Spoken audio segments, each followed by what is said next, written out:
Welcome to the Her Story Circle podcast, the podcast that brings you the extraordinary tales of everyday women who are changing the world.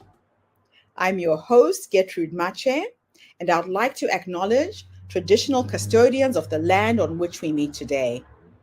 I also like to pay my respects to elders, past, present, and emerging. Every week, we dive into the lives, challenges, and triumphs of women from all four corners of the globe. We're here to inspire, enlighten, and connect, sharing stories that uplift and empower. So grab a cup of coffee, settle in, and join us as we explore the incredible journeys of women shaping our future. This is Her Story, where every woman's voice matters.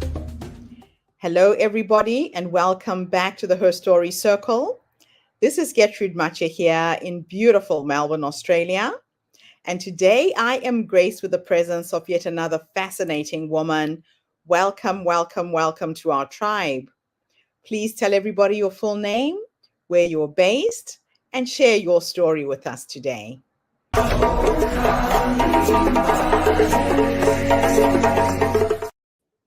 Thanks, Gertrude. My name's Renée Giarrusso. I'm based in Melbourne and I'm the CEO and founder of RG Dynamics and Limitless Leaders. When I think about my story and where everything sort of started for me was back in 1997, so a few decades back. And I was going for my first real corporate role as a grad with Mars Australia New Zealand. And it had been quite a rigorous process to get the role, a lot of assessments, a lot of psychometric tests, a lot of interviews. And it was, I think it was July 1997. And I saw my father and my mum and dad, they split up when I was quite young. They stayed amicable. And I was always really, really close to my mum and my dad. My dad was an entrepreneur in the 70s, before the word entrepreneur was even a word.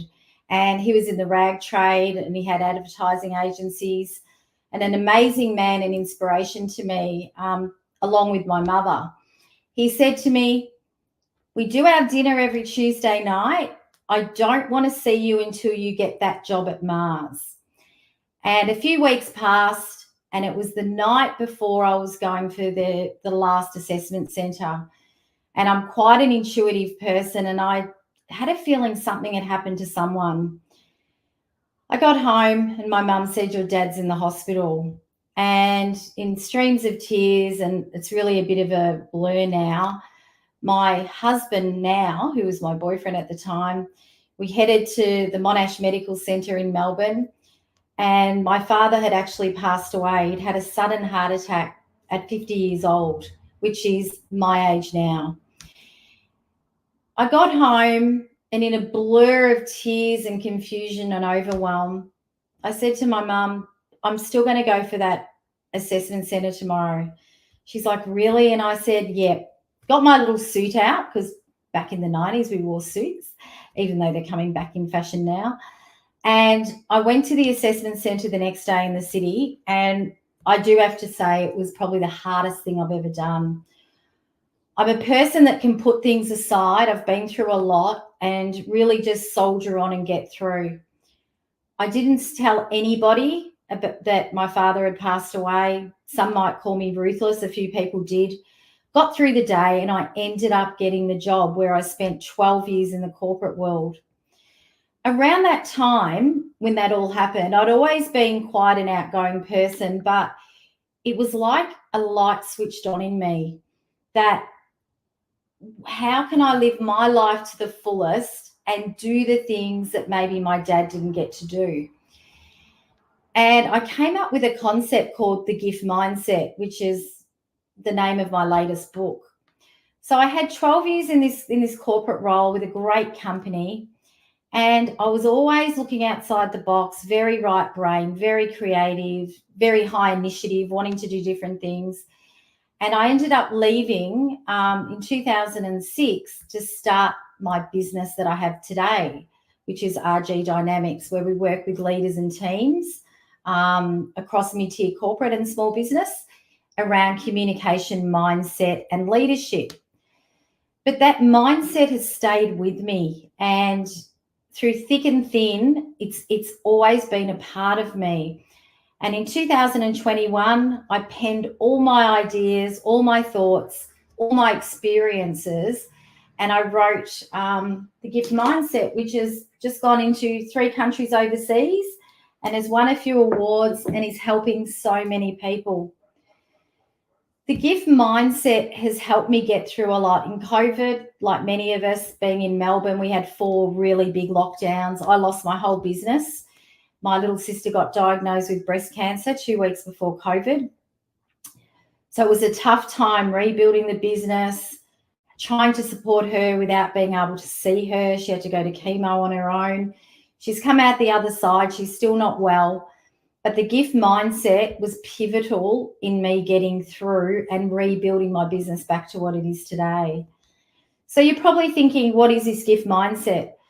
I'm a big believer that if we stand back and look at experiences or people that are difficult, or experiences or people that are positive, we can always unwrap the lessons that we've learned. Too often they get swept under the rug. You know, in corporates, we don't share failures. We might not share wins because we feel like we're gloating. So my mission is to help people really turn an event into an experience that they can use to progress themselves and others forward. And I think that's something we need more than ever. It's a well-being mindset. If we can embrace or welcome the unwelcome, as Pedro Chodron, one of my favorite books, writes, things are coming at us anyway. It's how we deal with that and how we can, I believe every negative has 3 or 4 positives. Sometimes hard to see when we're in the middle of something, and, you know, I resonate with that. But being able to step out of something and go, I got through that. What did I learn that I can use to move forward and help other people progress forward?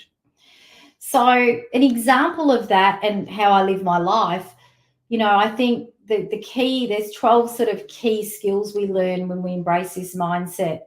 And the ones that I've really embraced the last few years are connection, you know, really learning more about myself and others and the community. Gratitude, you know, those that you would know that gratitude underlies resilience. The minute we feel we can't get through something, if we bring some optimism in and look at what we do have opposed to what we don't have, we can be in gratitude and get through things. Another one that really stood out for me was what we call the gift of curiosity. Curiosity to me is childlike wonder.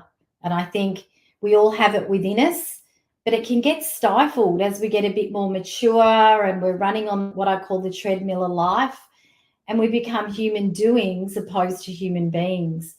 So being curious is really about anything you're curious about that keeps coming up for you, you know, really observe that and provocate and look at different, you know, new learnings and possibilities. Curiosity in life and in business is so imperative, and it helps us not be better than other people.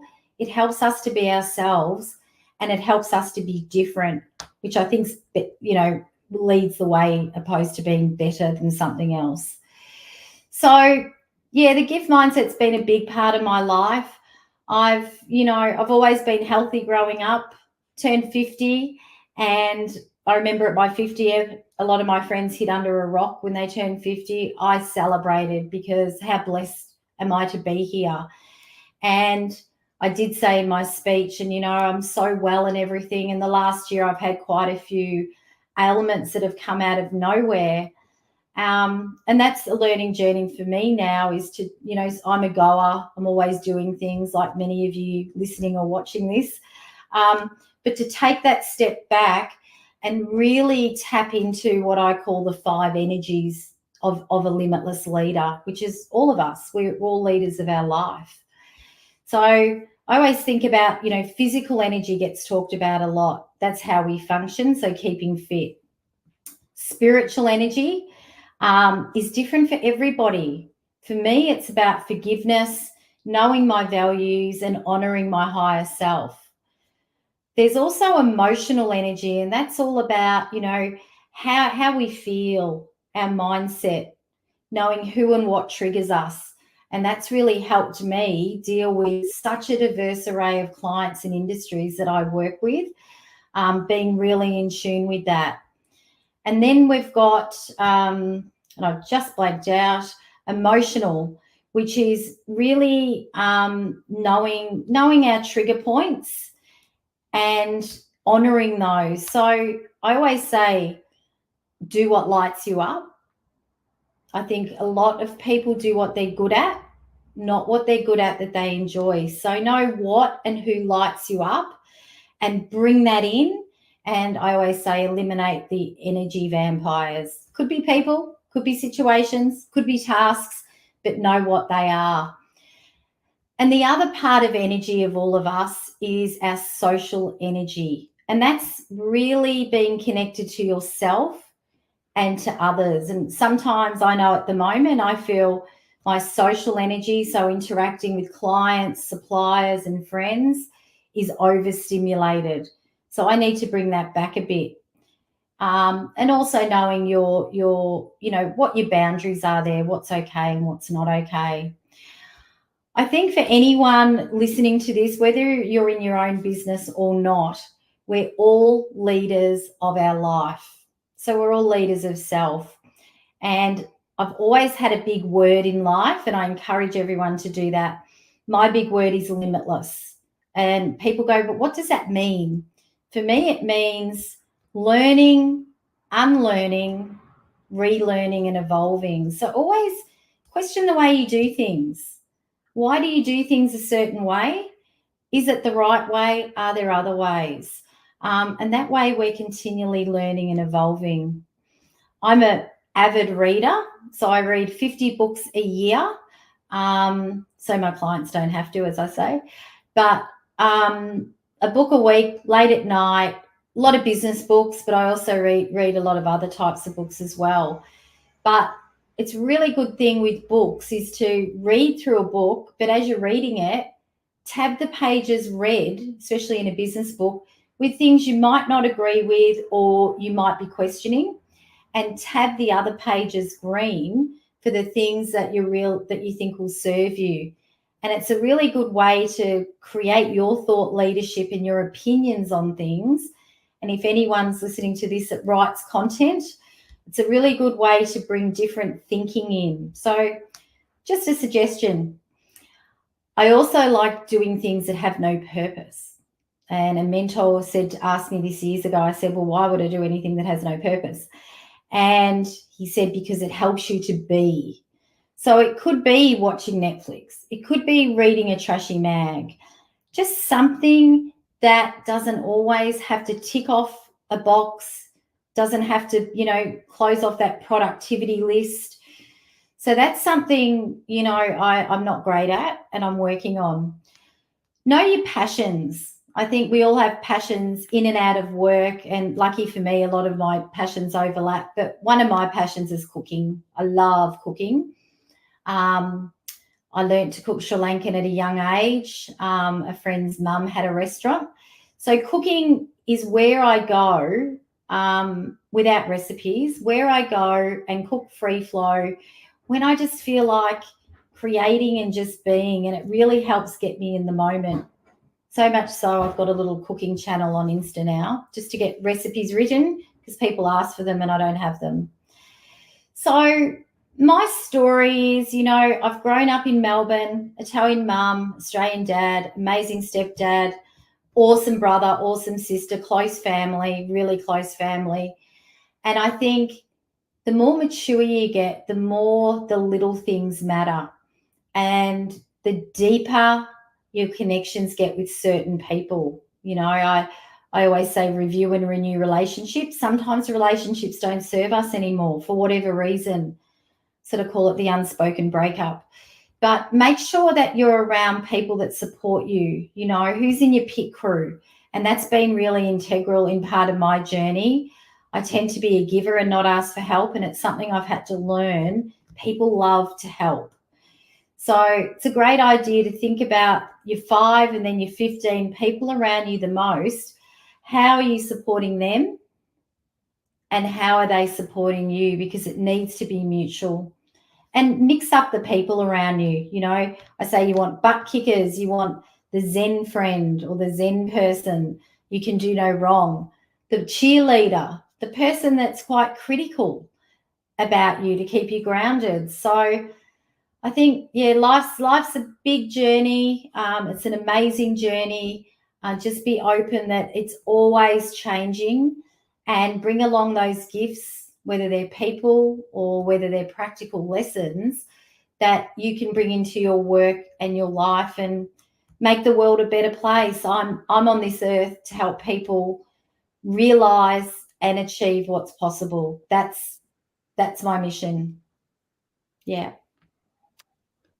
Wow, Renee, what a fascinating story. And, the biggest reminder that you've just given us there is that the only constant in life is change. Yeah, Nothing that's stays right. the same. No, and it never will, and it shouldn't. No. So, talking about change, can you share what inspired the shift for you to go from the successful corporate career to founding RG Dynamics, and how your corporate experience has shaped your approach to coaching and leadership development? Great question. Great question. Yeah, look, I absolutely loved where I worked. I had a role that I created in the middle of my career, which was new business channels. So I just loved it, marketing, sales. But I started actually running quite a few of the trainings in Mars, for Mars in-house. And I just loved it. And I got amazing feedback, and I just knew I had a gift in that. And growing up, I wanted to be a teacher, a journalist, and a performer. So it's sort of, now look at it, it all came together.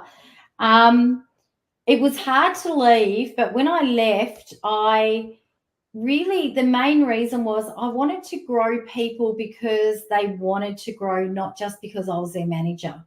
That was a big part of it for me. And, all I could not be doing, and I really reinforce this, I could not be doing what I'm doing to the level I'm doing it if I hadn't had that background. Where I worked, they looked after you, but you worked hard. And it taught me a really high work ethic, to complete things, to think outside the box. All of those things have really, really helped me in my career. Funnily enough, I didn't do a lot with food and beverage when I went out. I actually did job search for 2 years, Gertrude. So Hey. totally left of field. So I presented at something, and this lady from the government said, "Would you like to do some job search training?" I said, "What?" She said, "You'd be really good. It's about making them get work." So I read the program, and it was okay. So I totally changed it, and I made it about what would it be to thrive, not just survive. And for 2 Yes. years, I worked with 35 people in a room, sometimes 3 generations from one family, up north, no air conditioning. And we got a really high rate of people into roles. And that built me as a facilitator and trainer, because there was no ego, right? And it was so rewarding. On the last, and then I went into sales training, and then really narrowed into leadership, mindset, and communication. But on the last training I did, some of these people I was doing job search with didn't have a home. Okay, just to give you the context. Context, This yeah. lady came up to me with this little shoebox. First I was like, oh God, what's in it? Then I opened it. I still have it to this day. And it had 20 little tissue wrapped packages with stickers on them. And it had, because my favorite movie is Wizard of Oz, and they knew that, 2 little red slippers, there's no place like home, a Barocca, don't ever lose your energy, little miniature pencils, stay colourful. And the card said, and I still have this card, it said, if it wasn't for you being here this week, I wasn't going to be here. Oh, wow. And that for Wow. me Yeah, I get goosebumps when I actually stop and think about that. And that's when I went, one person can make such a ripple. And I Yeah. want to keep doing that and create lots of ripples. Yeah. And the impact of your work, just to get that immediate feedback must have been incredible. It makes It you was. realize that small thing counts.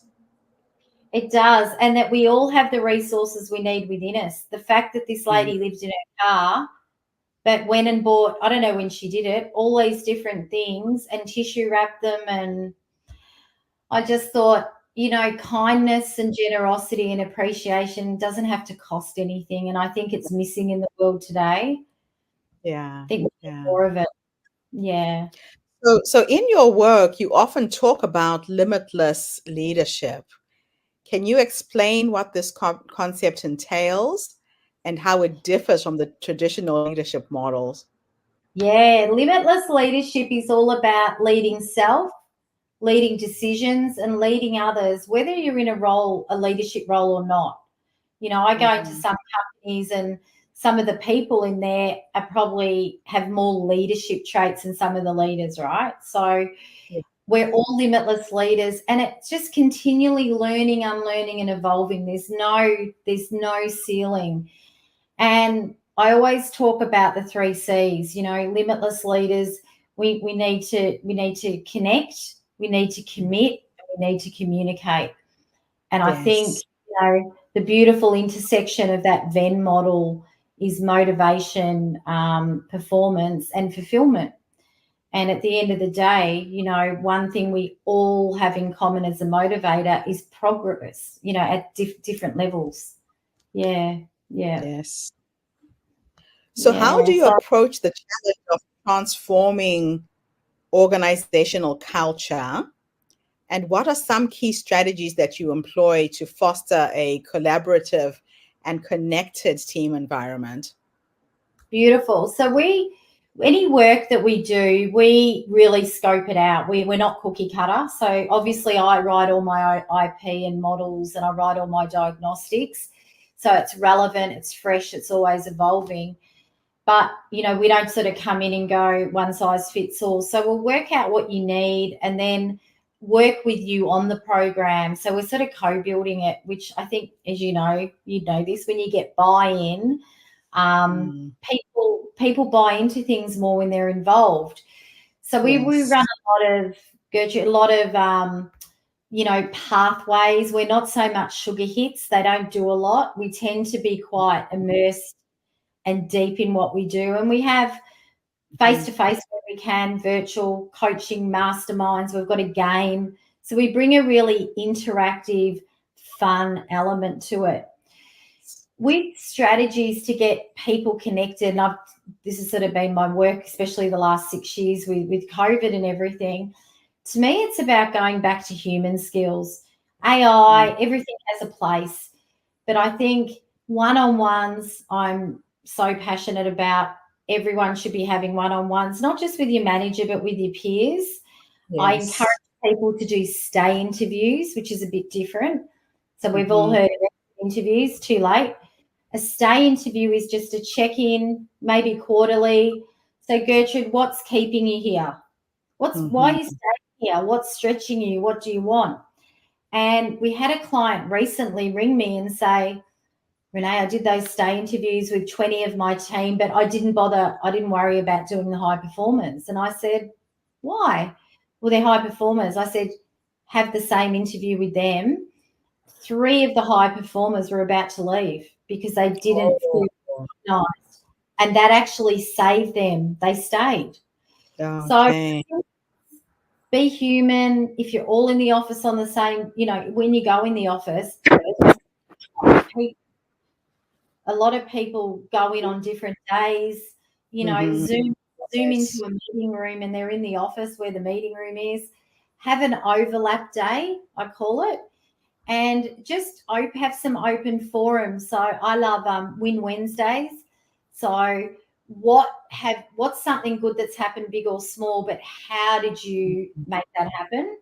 And Failure Fridays where you share mistakes or just something that might not have gone to plan, but how you progress through that.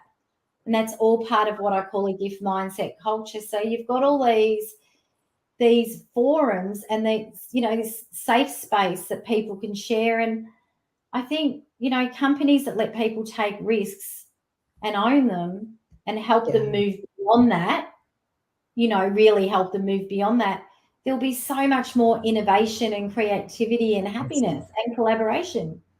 Yeah. That's where the innovation comes from.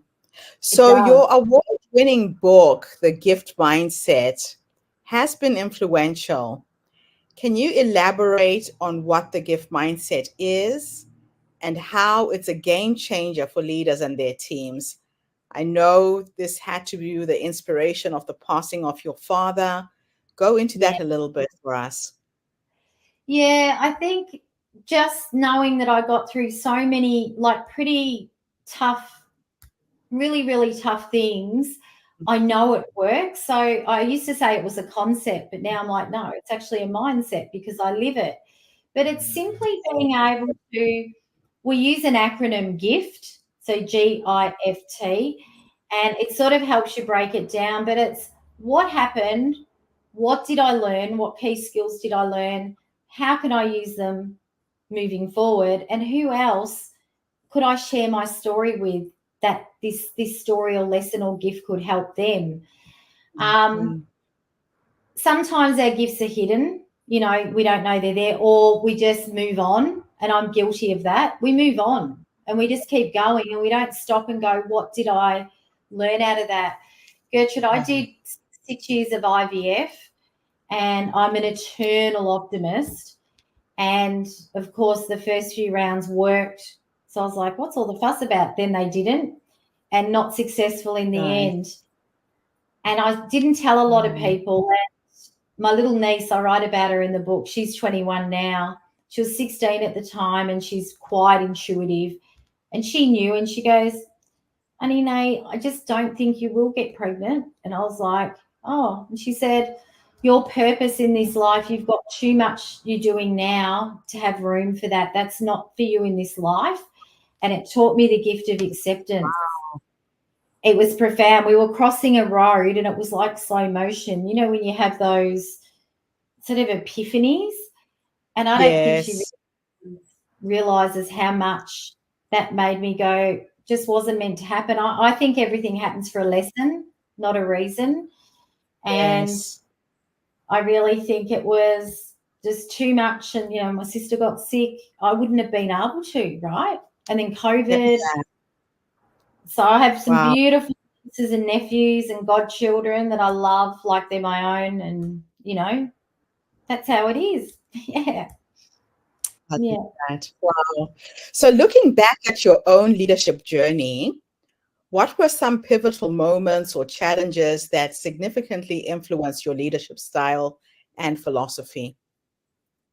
Yeah, so I always say you have the good leader, the good manager, and then you have what I call the Kris Kringle manager. So the Kris Kringle manager in the mindset is the manager you ask for perfume and socks, right? And I was lucky enough, I had a lot of really I had a lot of really good leaders that I went, I'll bring that in. But I did have a horrific Kris Kringle at one point. And if you're listening out there and you haven't had one, you will.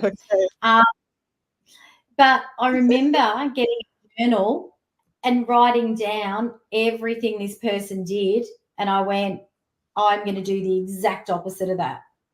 So your challenges in leadership, I believe, will make you stronger. And I'm a real believer in don't ever write anybody off, because if you do and they leave or you leave, you'll only go somewhere else and find them somewhere else, the same sort of person. So just have the open conversations and know what drives each other at work. That's the first question I ask people, even my clients. What lights you up?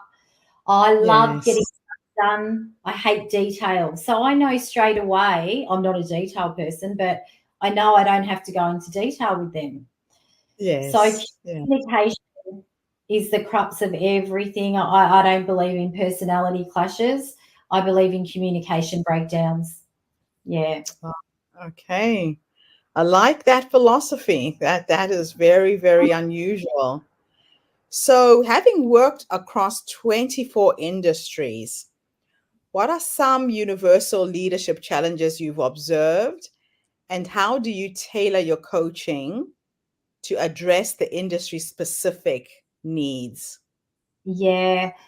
The first thing to the first part of your question is there's a lot of commonalities. I never Okay. thought working across cosmetics, food, data, alcohol, building, construction, engineers, I never thought there'd be a lot of commonalities, but people are people.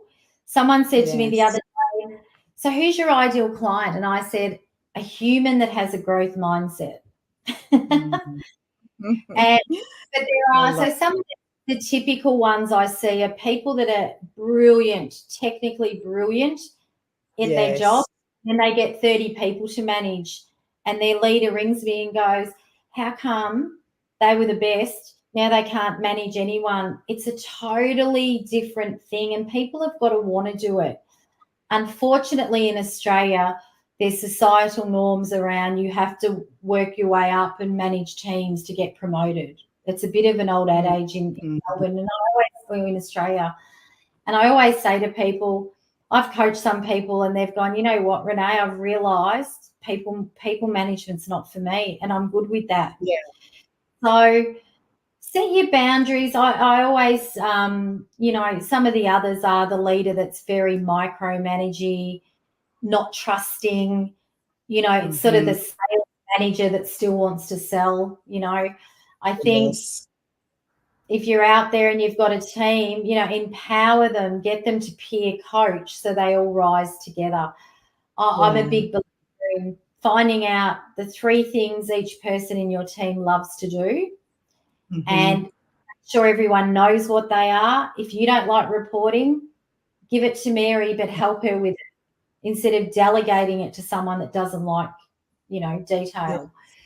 So leveraging our strengths and appreciating our diversity of, when I hear diversity, I just think of diversity of experience, cognitive Yeah. diversity, the way we think, and those sorts of things. So I think the other one is if you get promoted, you're in a team and everyone goes for the management role and you get it, then you're managing Yes. your friend. I did 2 sessions on that today. So that's all about really, I always say, get the team together and say, we're all mates, we're all friends.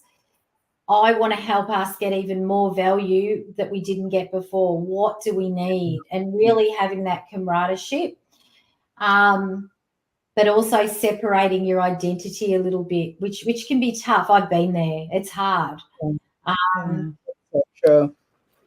but anything that's hard, I usually go, it's unfamiliar. Anything hard you usually haven't done before, it's just Yeah. unfamiliar. So have that No. mindset of learning and provocating. Yeah. Yeah. It's just all about mindset. You're right. When you reframe things that way, it's just a shift in thinking on whatever it is you're perceiving. So, with over 3,000 coaching hours, Mm. what are some of the most profound transformations that you've witnessed in leaders or teams that you've coached? Yeah, there's been so Gertrude, there's been, how long have we got now? there's been so many. Yeah. One of the ones that stands out for me, which was earlier on in my career, Mm. was someone. So it was an executive guy in Melbourne. He was in a steel company and Mm-hmm. quite senior. And he said to me, I want you to coach me on what sport to play. And I went, and just keep in mind, I'd only been in my business 2 years, and I was like, he's paying me. What sport? Now, old me would have gone, well, what sports do you like? But I knew it's like, in Shrek, you got to peel the layers off the onion. Yes. So I kept at him for an hour and a half. It seriously felt like 20 hours. I had my little headset on. I still remember it. It was a hot night. I was like at my home office. And I kept saying, why is that a challenge for you? And he started getting quite And he's like, what do you mean? And I go, knowing you don't know what sport you want to play. He goes, well, I don't know if I like my job. And anyway, after an hour, I don't even know if I want to be married. I don't even know if I want this. And then he hung up on me.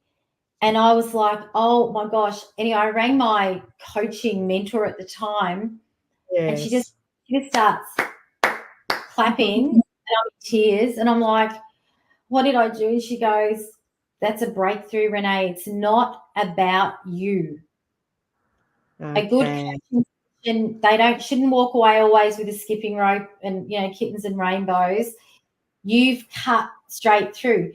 Cut a long story short, 2 weeks till he rang me, and I was just like, I had one of those Blackberries back then. Remember those? And I was like, hi. And he's like, I want to say thank you. I've left that business. I'm going to Dubai. I'm starting a business. I'm leaving my wife. And it was just like this shift, this absolute. So what I learned from that is don't ever buy into what people just say to your face, explore it. Layers. Listen to what's not being said. Look at the body language, the eye contact, all of those things. Because if you just buy into something, that's what they expect, because a lot of people are lazy and don't think deeply. So I think that's really, really important. Yeah. That's awesome. Yeah. So my last 2 questions are going to be experimental. Okay, love that. I'm going to transport you into your past. And you are going to go and meet that young woman who set out in the world of business, naive and green and not knowing what was out there. If you could go back and give yourself 3 nuggets of wisdom based on what life has taught you up until this point, what would you say to her? Ask for help is the first one. Yes. I've always, that's a big one. Very common, I think, too. I'm always helping and giving, and I think I could have fast-tracked a lot of things and time. So that would be the first one. Be more open to ask for help. I am getting better at it, not always having to be the helper. I think I did trust myself, but I look back now and go, back yourself even more, I think, you get a lot of people when you leave the corporate world. What are you doing? Even my mum, what are you doing? Your dad had businesses, but I think stay true in your conviction and your beliefs. And one thing I will say, I've had a lot of fun, and I have a lot of fun in and out of work, but if it was my younger self, I'd say slow down a bit in your 30s and enjoy it more, because I was just on this trajectory of run. Yeah. Go down and smell the roses. So now let's teleport you into the future. You are now 90 years old. And you are sitting in your rocking chair, surrounded by your family, your little cat who's making some sound in the background there. If you could teleport into the future and have a conversation with a 90-year-old you, based on how you're living your life right now, what would you say to this wise woman who's led you to that point? I would say, I hope you did a nice holiday every few years and had some time out. I hope you made more time for you. And I know that sounds all selfish, but I make a lot of time for a lot of people. And these are the things I'm working on. And hopefully I'll say to myself, you're healthy and you're 90 and you're going to live for another 20 years. Oh, I love it. And with science being what it is, I think you would. And I like to ask women that question, because sometimes we forget that the wise woman is already in us.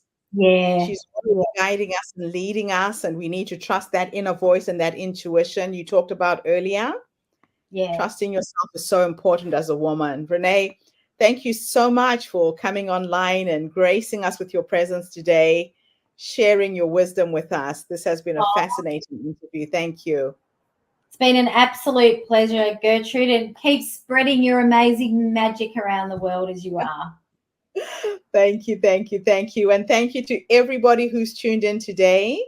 The Her Story Circle is bringing some phenomenal women to this platform, sharing their knowledge, their wisdom, their inspiration on a daily basis.